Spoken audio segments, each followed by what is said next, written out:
Fala galera, beleza?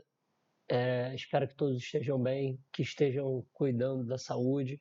Espero que vocês e seus familiares estejam em casa, respeitando a quarentena e que juntos nós vamos passar por mais esse processo, beleza? Estamos começando aqui o nosso novo processo de aulas, em que as aulas serão online. Vocês vão ver postagens de atividades, de aulas, de vídeos. Todos nós, professores do Pio 11, estamos aqui nos esforçando muito para proporcionar a melhor experiência possível a vocês e a gente vai passar por isso junto, tudo vai dar certo.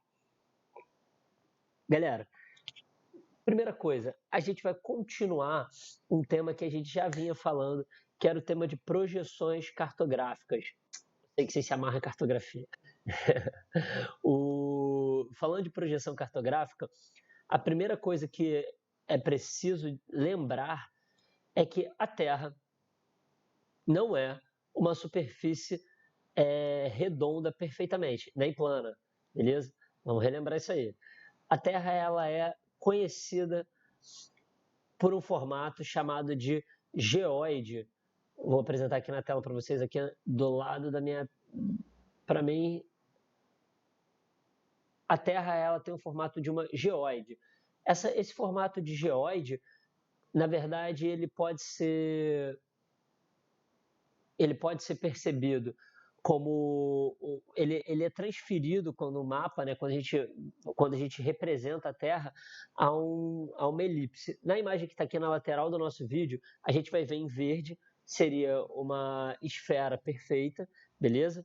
Uma geóide seria a forma da Terra mostrando as várias deformações, as montanhas que são mais altas, o fundo dos oceanos que é mais fundo, né, toda amassada, e uma elipse que seria, na verdade, uma espécie de melhor forma de representar a geóide. Show? Quando a gente fala de um mapa, todo mapa ele tem distorção por conta do formato da Terra. E aí, falando de mapa, a gente tem que lembrar que as projeções elas têm classificações. Há 3 tipos de classificações principais, beleza? E a gente vai lembrar um pouquinho dessas classificações principais da superfície da Terra. A primeira classificação que a gente vai lembrar é a chamada de classificação de projeção cilíndrica. Vou botar aqui para vocês no canto do vídeo o que é a projeção cilíndrica. A projeção cilíndrica está aqui, ó. Opa! Essa projeção cilíndrica é a projeção em que a superfície da Terra é representada como se uma folha de papel imaginária cobrisse o nosso planeta.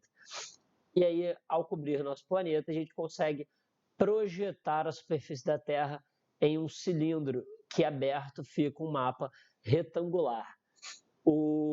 A outro tipo de projeção a outra classificação de projeção que a gente tem é a da projeção cônica.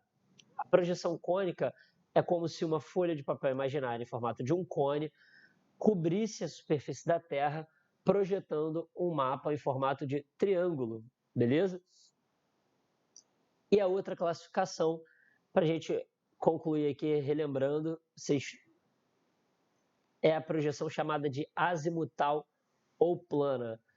A projeção azimutal ou plana, que eu vou botar aqui na minha lateral, nessa lateral aqui, a projeção azimutal ou plana é a projeção em que uma folha de papel imaginária toca um ponto apenas da superfície da Terra. Então vamos lá, a gente está falando de 3 formas de projeção, 3 classificações. O que é uma projeção? É supor como se fosse o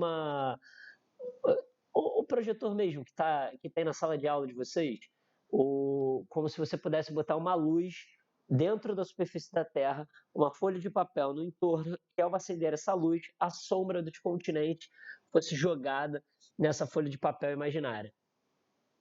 Então a gente tem 3 classificações. Essas 3 classificações elas geram mapas diferentes, e esses mapas diferentes eles geram também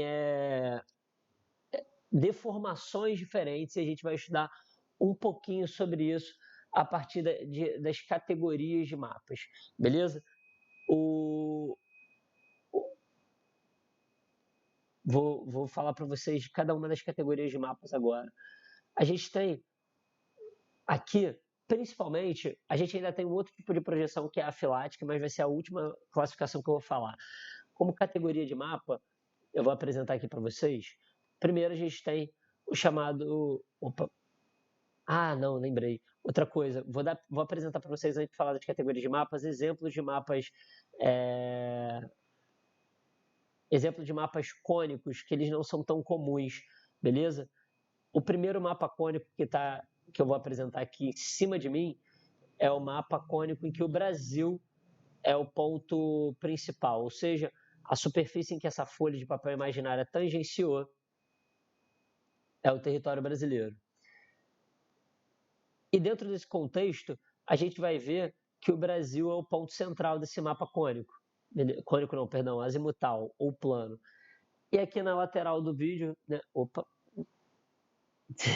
Aqui a gente vai ver aqui está o do Brasil, que o Brasil é o principal, beleza? E para cá a gente vai ver um dos mapas cônicos, cismei com cônico, um dos mapas azimutais mais emblemáticos do mundo, que é o logotipo da ONU. O logotipo da ONU é o logotipo em que o azimuth está no Polo Norte, beleza? E aí todo o resto do planeta é representado com o Polo Norte no centro. Falando disso, eu vou falar para vocês um pouco das classificações, não, das categorias de cada um desses mapas. A primeira coisa que eu quero falar com vocês é sobre um mapa chamado de mapa conforme. Deixa eu ajeitar aqui para vocês verem. O que é um mapa conforme? Vou botar aqui na lateral do vídeo o principal exemplo de mapa conforme.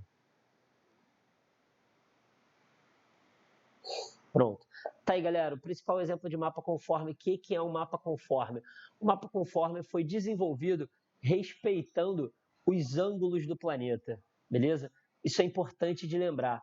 Ele respeita os ângulos da forma do planeta e ele também respeita o contorno dos continentes, beleza? Por isso, conforme, respeita a forma, tá?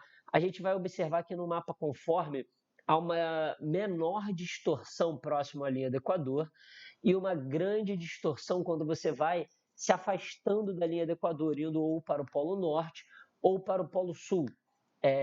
A gente vai ver essa distorção nos dois casos aqui no mapa.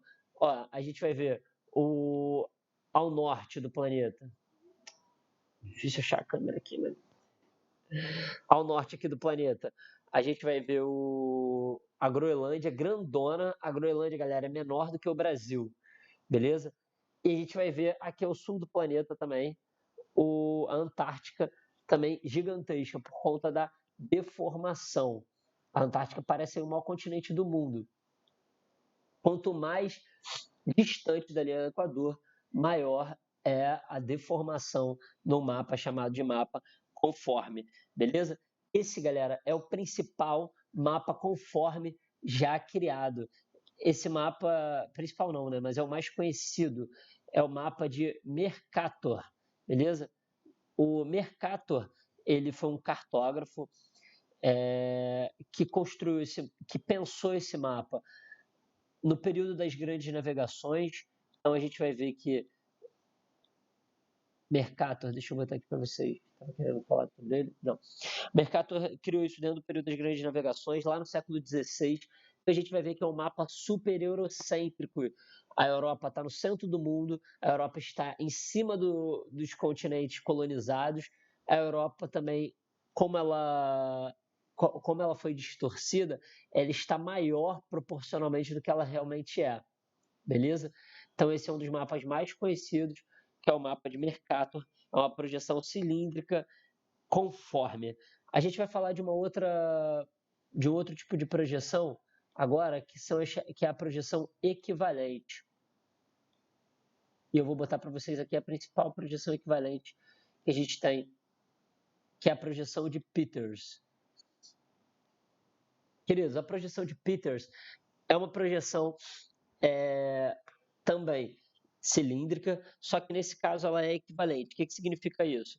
Ela mantém como idêntica a, a área dos continentes.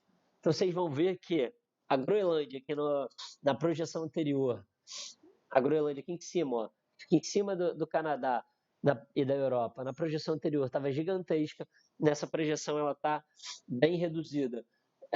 Ao mesmo tempo, a Antártica, aqui ó, ao sul do planeta, na projeção anterior estava bem destacada, bem grande, ela está muito menor.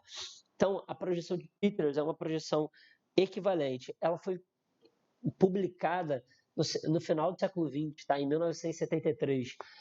Apesar ainda de ser uma visão eurocêntrica, você vai ver que a Europa está no meio do mapa, em cima. Esse mapa ele foi muito utilizado pelos países, principalmente as nações africanas, que depois da Segunda Guerra Mundial começaram a lutar pelo processo de independência. A parada esse mapa ele conseguiu dar maior, como é que eu posso dizer? Ele deu maior materialização cartográfica, ele deu mais capacidade de visibilidade aos países do Sul, beleza? Seriam os países africanos, os países latino-americanos. Você vê que a América do Sul está bem mais em destaque do que a América do Norte nesse contexto. Agora a gente vai falar um pouco, vou mostrar para vocês um outro mapa comparando a projeção de Mercator com a projeção de Peters, para vocês darem uma visualizada. Queridos, olha só, isso aqui que eu estou falando já foi explorado pela UERJ algumas vezes, tá? Eu vou apresentar para vocês questões da UERJ ainda, para vocês ficarem de olho e já irem praticando esse conhecimento. Então, olha só, aqui a gente tem uma comparação entre a projeção de Peters e a projeção de Mercator. Em verde está a projeção de Peters e as linhas, só o traço dos continentes, a projeção de Mercator. Então a gente está falando de duas projeções cilíndricas, né, de duas projeções classificadas como cilíndricas, porém de categorias diferentes. A de Mercator é conforme, ela preserva os ângulos e preserva a forma, enquanto a de Peters, que é a verde, é a cilíndrica, porque preserva. Cilíndrica não, perdão, é equivalente, porque preserva a área dos continentes. Show? A próxima projeção que eu vou falar para vocês é a chamada de projeção de Robson. Ah, não, outra coisa. Antes de eu falar da de Robson, vou falar da projeção equidistante, que é outra categoria. Galera, os mapas que são considerados mapas azimutais, beleza? Da categoria azimutal, eles são classificados como mapas equidistantes. O que isso significa? Significa que eles não preservam a forma dos continentes, e eles não preservam como a conforme, e nem preserva a área dos continentes como equivalente, mas ela preserva a distância entre os pontos. Então, esse mapa é muito utilizado quando se planeja, por exemplo, viagens aéreas, viagens de barco, porque ele preserva a distância entre dois pontos. Então, apesar dela distorcer profundamente a área e as formas, ela mantém não distorcida ou menos distorcida a distância entre dois pontos. Beleza? E aí, caminhando para o final da nossa aula, eu vou falar para vocês sobre a projeção de Robson. A projeção de Robson é a última classificação, seria uma classificação afilática, ela não está levando em conta a categorização, por exemplo, da forma ou da área ou das distâncias. A projeção de Robson, ela não é uma projeção que mantém os ângulos do planeta, ela não é uma projeção que está preocupada com nenhuma dessas questões. Porém, essa curvatura na lateral faz com que essa projeção diminua as... Diminua não, perdão. Ela torna mais próximo da realidade possível. Então, trata-se de um tipo de projeção muito próxima do real, quanto à área, quanto à forma, quanto às distâncias. Apesar dela não ter como ser fiel a nenhuma dessas características, todas elas são distorcidas, ela é a que consegue se aproximar mais do real.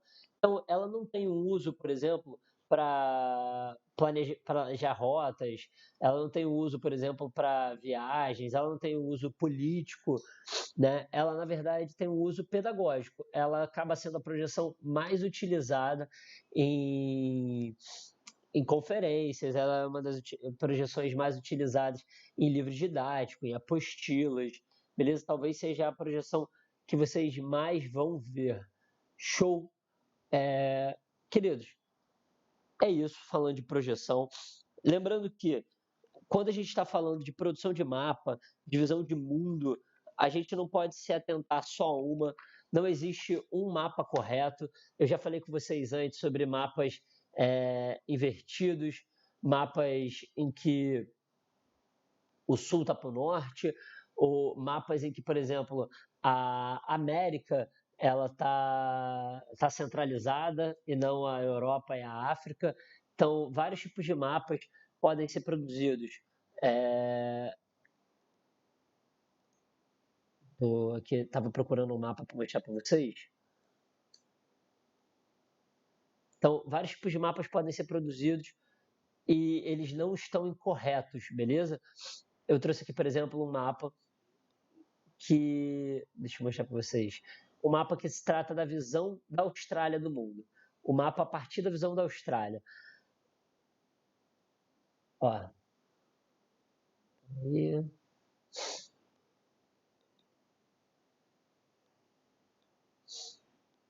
Deixa eu abrir aqui para vocês. Aí, um mapa a partir da visão da Austrália.